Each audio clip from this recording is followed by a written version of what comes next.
عدالت کے فیصلے کے بعد آزاد کشمیر میں تحریک انصاف کے امیدوار بلے کے نشان پر لڑ سکیں گے۔ مظفر آباد میں chief justice Lahore high court Shahid Bahar کی سربراہی میں قائم لارجر بینچ نے اس کیس پر احکامات جاری کیے۔ یہ ریٹ پٹیشن صدر تحریک انصاف آزاد کشمیر اور سابق وزیر اعظم عبد القیوم نیازی کی جانب سے دائر کی گئی تھی، جس پر عدالت نے پی ٹی آئی کے حق میں فیصلہ دیا ہے۔ اب آپ ایک بات سمجھیں، جو میں نے ابھی کہا تھا کہ یہ ٹیشو کا ڈبہ ہے، یہ پین پڑا ہے، یہ اگر اس کھیل کے اندر جنہوں نے یہ سارا کچھ رکھا ہے انہوں نے یہی کھیل آزاد کشمیر میں بھی دہرانا ہے، تو پھر اس عدالت کے فیصلے کی کوئی ویلیو ورتھ نہیں ہوگی۔ جیسے پاکستان کی عدالتیں اپنی کریڈیبلٹی کھو چکی ہیں، اسی طرح آزاد کشمیر کی یہ عدالت کا بھی فیصلہ ہوا ہو جائے گا۔ آپ کو دلچسپ بات بتاؤں، جب پاکستان سپریم کورٹ کے چیف جسٹس، اس وقت کے جو چیف جسٹس تھے، انہوں نے بندیال صاحب، انہوں نے جب کہا کہ جی انتخابات 90 دن میں ہونے چاہیے، تو اور اس کے لیے الیکشن کمیشن کو انہوں نے ہدایت کیا۔ ذرا سمجھے کہ سپریم کورٹ ایک الیکشن کمیشن ایک ادارے کو ہدایت کر رہی ہے کہ جی آپ تیاری کریں۔ پہلے تو الیکشن کمیشن نے سپریم کورٹ کو کہا کہ جی میں خود مختار ادارہ ہوں، سانو تسی گائیڈ شیڈ نہ کرو۔ دوسرا کہ تمام ادارے سپریم کورٹ پیش ہوئے، ایک نے کہا جی میں تو مصروف ہوں کیا کہتے ہیں کچے کے ڈاکوؤں کو پکڑنے میں، کسی نے کہا جی سیلاب دے چ لگے ہیں، اور سپریم کورٹ کو انہوں نے کہا کہ تو سپریم کورٹ ہوئیں گے تو کار ہوئیں گی، ایسی تیری کوئی گل نہیں مانتے۔ الیکشن کمیشن نے سپریم کورٹ کی بات کو بالکل نل اینڈ وائڈ کر دیا۔ قومیں ایویں نہیں تباہ ہوتی ہیں، ایک دن میں تباہ نہیں ہوتی، قومیں تباہ ہوتی ہیں آہستہ آہستہ مجموعی رویوں سے۔ وقت کرتا ہے پرورش برسوں، حادثہ ایک دم نہیں ہوتا، کہ ایک دن نہیں ہوتا، ٹھیک ہے نا۔ میں بھی شہباز شریف ہے، میں شعر ہمیشہ بھول جاتا ہے، لیکن اس کے باوجود بھی پھر پاکستان میں 90 دن کے انتخابات جو آئین میں لکھے وہ ختم ہوئے۔ وہ ایک نابغہ روزگار آپ نے بنایا وزیر اعظم نگران، اس سے ابھی حالیہ میں ایک دیکھ رہا تھا، اس سے کہا کہ آپ جو نگران حکومت ہوتی ہے کتنے دن کے لیے آتی ہے؟ انہوں نے کہا جی 90 دن کے لیے۔ تو انہوں نے کہا آپ تو 7 مہینے رہے۔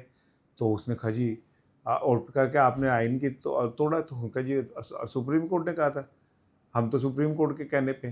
یعنی کہ پاکستان میں آئین، عدالتیں، یہ سب بس کہیں انگلیوں پہ بندھی ہوئی ڈورے ہیں جو یوں کرتے رہو تو ہوتے رہتی ہے۔ لیکن اب یہ آزاد کشمیر کے جو آزاد جموں کشمیر ہائی کورٹ نے فیصلہ دیا، اب اس پہ دیکھنا ہی ہے، کل میں ویلاگ پہ بات کروں گا کہ یہ دیتے کتنا کا عمل ہوا ہے، کتنا کس پہ جو ہے نا وہاں پہ عمل ہوا۔ میں آپ کو احتیاطاً بتا رہا ہوں کوئی عمل نہیں ہوگا۔ الیکشن کمیشن آزاد کشمیر کوئی نہ کوئی رستہ نکال کے یہ فیصلے کو ماننے سے انکار کر دے گا۔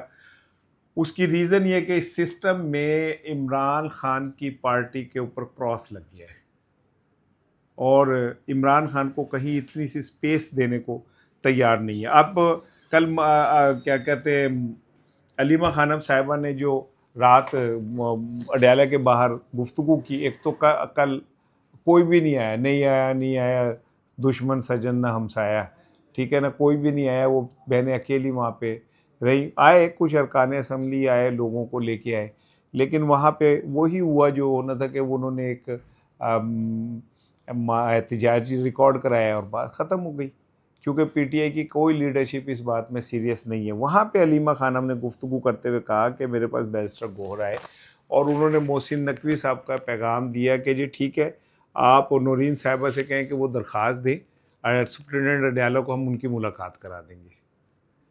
آپ کو میں دلچسپ بات بتاؤں کہ اسلام آباد ہائی کورٹ کا یا سپریم کورٹ کا 7 رکنی بینچ کا، میرے خیال لارجر بینچ کا یہ فیصلہ ہے، ہدایت تھی کہ عمران خان سے ملاقاتیں کرائی جائیں، اور اڈیالہ کا سپرنٹینڈنٹ وہ بات نہیں مانا تھا۔ لیکن اس سسٹم کو اس طرح ڈیزائن کر دیا گیا کہ اس میں عدالتیں میٹر نہیں کر رہی۔ ہاں، جن لوگوں کی مرضی ہے وہ کہتے ہیں درخواست دیں، آپ کی ملاقات ہو جائے گی اور سب کچھ ٹھیک ہو جائے گا۔ اس سے آپ سمجھ لیں کہ عمران خان کے گرد جو ایک دائرہ بنایا گیا ایسے کر کے، اتنا بڑا دائرہ، اور اس دائرے کے اندر عمران خان کو قید کر کے رکھ دیا گیا ہے، جو میں نے کل بھی آپ سے کہا تھا کہ یہ دائرہ اب ٹوٹنے جا رہا ہے، اور علیمہ خانم جو ہیں ایک احتجاجی تحریک کو لیڈ کرنے جا رہی ہیں، اس میں نہ پی ٹی آئی کی لیڈرشپ ہوگی، نہ اس میں پی ٹی آئی کی یہ جو ٹاؤٹ قسم کے لوگ ہیں یہ ہوں گے. علیمہ خانم براہ راست ورکر کے ساتھ جو ہے نکلے گی. آپ دیکھیں کہ وہاں پہ احتجاج ہوتا ہے، اس احتجاج کو سیبوٹاج کیسے کیا جاتا ہے، کس طرح جو اوپر بیٹھے ہوئے لوگ ہیں جن کے ہاتھوں ڈوریاں بندھی ہوئی ہیں وہ کیسے اس احتجاج کو تباہ کرتے ہیں. اس کی ایک چھوٹی سی میں آپ کو مثال دیتا ہوں کہ جب کل احتجاج ہو رہا تھا عمران خان سے اظہار یکجہتی کے لیے، ان کی بہنیں وہاں پہ موجود تھیں، تو گورکھپور فیکٹری ناکے کے قریب کہا جاتا ہے کہ دو گروپ جو تھے ان کے اندر تصادم ہو گیا. اچھا، یہ تصادم اس طرح ہوا، کہتے ہیں کہ جو رکن اسمبلی اقبال افریدی ان کو بھی دھکے پڑے، اور جناب علی میڈیا کے لوگوں سے بھی بدتمیزی کی گئی، جو ویڈیو بنا رہے تھے ان کے لیے بھی بدتمیزی کی گئی. گروپ جو ہیں وہ پختونخوا سے آئے تھے، ایک گروپ سوات سے تھا جس کی قیادت P T I M N A Amjad Khan کر رہے تھے، ایک گروپ جو ہے شاہد خٹک کو. اب آپ سمجھیں کہ جو ان میں موجود لوگ ہیں وہ کس خوبصورتی کے ساتھ اس احتجاج کو بھی تباہ و برباد کر رہے ہیں. وہاں ارکان اسمبلی کو دھکے دیے گئے، گالیاں ہوئیں، بدتمیزی ہوئی. وہ پھر جب بات بڑھ گئی شاہد خٹک سمجھاتے رہے، اور کیا کہتے ہیں جتنے وہاں پہ لوگ موجود تھے وہ سمجھاتے رہے اور ان کی کوئی بات نہیں سن رہے تھے. تو آخر میں مجبور پھر علیمہ خانم کو آنا پڑا، اور علیمہ خانم نے آ کے وہ جھگڑا ختم کیا. لیکن آپ ذرا بات سمجھیں کہ سارا فوکس جو عمران خان کے لیے ہونا چاہیے تھا وہ کل اس جھگڑے سے تباہ ہو گیا.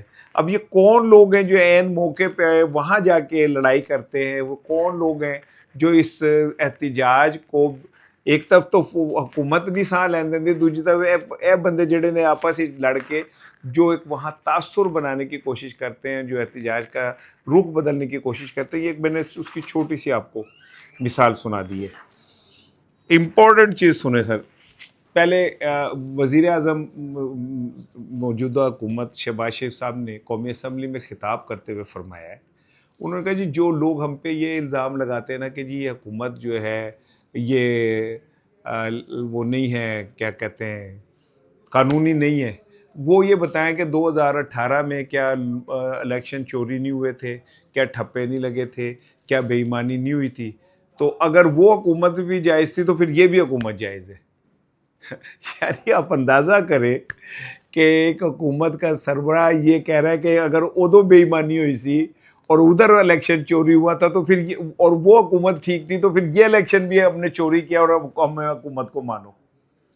اتنی بہادری آپ نے کبھی کسی میں سنی ہے کہ کوئی شخص اتنی بہادری سے اعتراف کرے کہ جناب علی چونکہ عمران خان نے 2018 میں الیکشن میں بے ایمانی کی تھی اور پھر اس نے حکومت کی تھی تو ہم نے اس الیکشن میں بے ایمانی کیا تو ہم بھی حکومت کریں گے. وہ حکومت بھی قانونی تھی وہ بے ایمانی کے باوجود، تو یہ حکومت بھی قانونی ہے. آپ نے کبھی اس طرح کا اعتراف سنا ہے کسی کا؟ آپ عدالت میں چلے جائیں اور کوئی بندہ کسی سے کہے کہ یار تو نے بندہ قتل کیوں کیا، تو وہ کہے جی اودے بھرا نے بھی انہوں وہ ساڑھے ایک بندے نو قتل کیتا سی لہٰذا مجھے بری کر دے. بھائی نہیں، مجرم ہیں آپ اگر آپ یہ اعتراف کر رہے ہیں کہ آپ کی حکومت جو ہے وہ غیر قانونی طریقے سے بنی ہے. میں تو بڑی سوچ سمجھ کے بولتا ہوں کہ بھائی میں کیا کروں. وہ رضی طاہر لڑکا جو ہے اسلام آباد کا، اس کو گرفتار کر لیا ہے کہ تم نے ایک ٹویٹ کیا اور ٹویٹ میں تم نے یہ کیا اور وہ کیا اور فلاں کیا اور وہ کیا. یعنی پاکستان اب اس سطح پہ آ گیا کہ صحافیوں کو ایک ٹویٹ کے اوپر گرفتار کر لیا جائے گا. اتنا خوف کا عالم ہے ہم میں نہیں، لوگوں میں نہیں، حکومت میں، کہ وہ ایک ٹویٹ جو ہے ایک صحافی کو برداشت نہیں کر سکے. رضی طاہر کو گرفتار کر لیا، جناب ہتھکڑیاں لگی تھی. میرے یقین کریں مجھے اتنا دکھ ہوتا ہے جب صحافی کے ہاتھ میں ہتھکڑیاں لگی ہوتی ہیں اور ملک لوٹنے والوں کو ریڈ کارپیٹ مل رہا ہوتا ہے نا، جب سچ بولنے والوں کو جیلیں ہو رہی ہوتی ہیں اور پاکستان کے قومی خزانے کو کھا جانے والوں کے لیے اب کیا کہتے ہیں ان کے اعزاز میں تقریبیں ہو رہی ہوتی ہیں. میں شاید محفوظ لفظ کا استعمال کر رہا ہوں، کیا کہہ سکتا ہوں اس میں. پھر تجھے کہتے ہو میں نے پھر وہی والی بات ہو گئی کہ ہم آہستہ آہستہ ڈکلائن کا شکار ہو رہے ہیں، آہستہ آہستہ سے تباہی حل چل رہے ہیں. اور کوئی بار ایاز صادق صاحب نے کل گفتگو کرتے ہوئے، میں سلوٹ کرتا ہوں ایاز صادق صاحب کو، انہوں نے کہا کہ بھائی اچھا زئی صاحب آپ میری بات سن لیں. آپ مجھے کہہ رہے ہیں کہ میں آئین توڑ رہا ہوں، اگر ہاں میں آئین توڑوں گا، اگر پارلیمنٹ میں کوئی فوج کے خلاف تقریر کرے گا میں اسے روکوں گا، اگر میں عدالت کے خلاف کوئی تقریر کرے گا میں اسے روکوں گا، اور اگر یہ آئین توڑنا ہے تو میں بار بار کروں گا۔ تو صادق صاحب، جب آپ نے قومی اسمبلی میں کھڑے ہو کے یہ کہا تھا کہ جنرل باجوہ آئے، ان کے پسینے چھٹے ہوئے تھے، ٹانگیں کانپ رہی تھی، تو تب کیا کہتے ہیں فوج کے خلاف تقریر نہیں کی تھی آپ نے؟ یہ جب آپ نے قومی اسمبلی میں آپ لوگوں نے ججز کے تصویریں اٹھا رکھی تھی اور کرپٹ ججز کے نام کے اوپر آپ مظاہرہ کر رہے تھے، تو تب آپ کو آئین یاد نہیں تھا؟ تب آپ کا آئین کدھر چلا گیا تھا؟ آج اب یہاں بیٹھ کے آپ کو یاد آ رہا ہے کہ وہ فوج کے خلاف بات نہیں کرنی؟ تو جب آپ خود قومی اسمبلی میں اس طرح کی تقریریں کر رہے تھے، جس سے مجھے ہی دل کو دکھ، خدا کی قسم مجھے بھی دل کو دکھ ہوا تھا کہ یار یہ ہم دنیا کو کیا بتانے کہ ہمارے جو ہمارے ہیروز ہیں وہ اتنے بزدل ہیں کہ وہ ایک جنگ کے نام پہ پسینے چھوٹ جائیں گے، ٹانگیں کانپ رہی ہوں گی۔ اور پاکستان نے پھر ثابت کر دیا، پاکستانی فوج نے اس جنگ کے اندر، کہ جو تم لوگوں نے ان کے لیے پروپیگنڈا کر رہے تھے وہ غلط تھا۔ ایاز صادق صاحب، آپ نے اس پہ معافی مانگی ہے کہ آپ نے ایسے جملے کہے تھے؟ آپ نے اس بات پہ معافی مانگی ہے کہ قومی اسمبلی میں آپ ججز کی تصویریں لے کے کرپٹ ججز کے نعرے لگاتے رہے؟ تو آج آپ کو یاد آ گیا کہ آپ آئین کے کسٹوڈین، تو تب آپ رکن اسمبلی نہیں تھے؟ کی کہاں یار، میں تے بس میں قسم نال میں مجھے تو ایسا لگتا ہے میں پیدا ہی سیاپا کرن دے لیے ہوئے ہیں۔ خوشی، اچھی خبر، سکون، آرام، آسودگی ختم ہی ہو کے رہ گیا۔ اتنا دکھ ہو رہا ہے۔ یہ سرگودا کی منتہا 7 سال کی بچی تھی یار، وہ سودا لینے نکلی، دکان میں گئی ہے، اس کے بعد اس کا پتہ نہیں چلا، اس کی لاش ملی ہے۔ اتنے ظالم جابر لوگ ہیں ہم کہ ہم چھوٹے چھوٹے معصوم بچوں پہ بھی رحم نہیں کرتے۔ اور مریم صاحبہ، آپ نے تو یہ کہا ہوا ہے کہ خواتین بچے میری ریڈ لائن ہے۔ چلو، آپ کیا کہتے ہیں 70 سالہ کینسر کی جو مریضہ ہے اسے شدید گرمی میں آپ تب کرتی ہیں، آپ وہ دونوں بہنیں جو ہیں ان کو ہیوملیٹ کر رہے ہوتے ہیں گاڑی میں بٹھا کے، گرمی کے اندر وہ ٹین والی گاڑی کے اندر بٹھا کے دھوپ میں کھڑی کر کے چلے جاتے ہیں تاکہ وہ چیخیں ماریں۔ چلے سمجھ آتی ہے عالیہ حمزہ کے ساتھ جو کچھ بھی آپ کر رہے ہوتے، یہ بچیاں تو ہماری ہیں نا۔ قصور میں جو کچھ بھی ہوا، اور پھر اس کے بعد جیسے آپ لوگوں نے میڈیا ہینڈلنگ کی تھی، جیسے اس کے باپ کو آپ نے بولنے سے روک رہے تھے زینب کے، جیسے آپ انہیں ڈکٹیٹ کر رہے تھے، جیسے شہباز شریف صاحب نے ان سے مائک چھینا تھا، یہ سب کچھ اپنے طاقت کے زور پہ آپ سمجھیے کہ بس ہم ڈنڈے کے زور پہ جو چاہے کرتے پھریں گے۔ کب تک رہے گا یہ ڈنڈا؟ منتہا کا جو بھی قاتل ہے CCD کے حوالے کیس کر دیا ہے۔ خدا کا واسطہ میں درخواست کروں گا، کاش کوئی وکیل اگر منتہا کے ان کا سسپیکٹس کو CCD نے کیا نام ہے پولیس مقابلے میں مارا تو عدالت میں اس پہ ضرور جانا چاہیے، کیونکہ میں یہ چاہتا ہوں کہ ان لوگوں کو پوری قوم کے سامنے سزا ملے اور عدالت سے سزا ملے۔ جیسے پپو کو لٹکایا تھا نا، وہ تو خیر ضیاء الحق نے اپنے آپ کو پاپولر کرنے کے لیے، لوگوں کو بیوقوف بنانے کے لیے ڈرامہ رچایا تھا نا، لیکن میں چاہتا ہوں کہ ان لوگوں کو آپ عبرتناک سزا دے سب کے سامنے۔ خالی یہ CCD کے ذریعے مروانے سے کام نہیں چلے گا۔ جن کے گھروں میں بچیاں ہیں وہ آج سہمے میں، کیا ہم اپنے بچیوں کو تالے لگا کے گھروں میں قید کر لیں کیونکہ ہماری CCD کچھ اور لوگوں کے پیچھے پڑی رہتی ہے، ہماری انتظامیہ جو کسی اور کے پیچھے پڑی رہتی ہے؟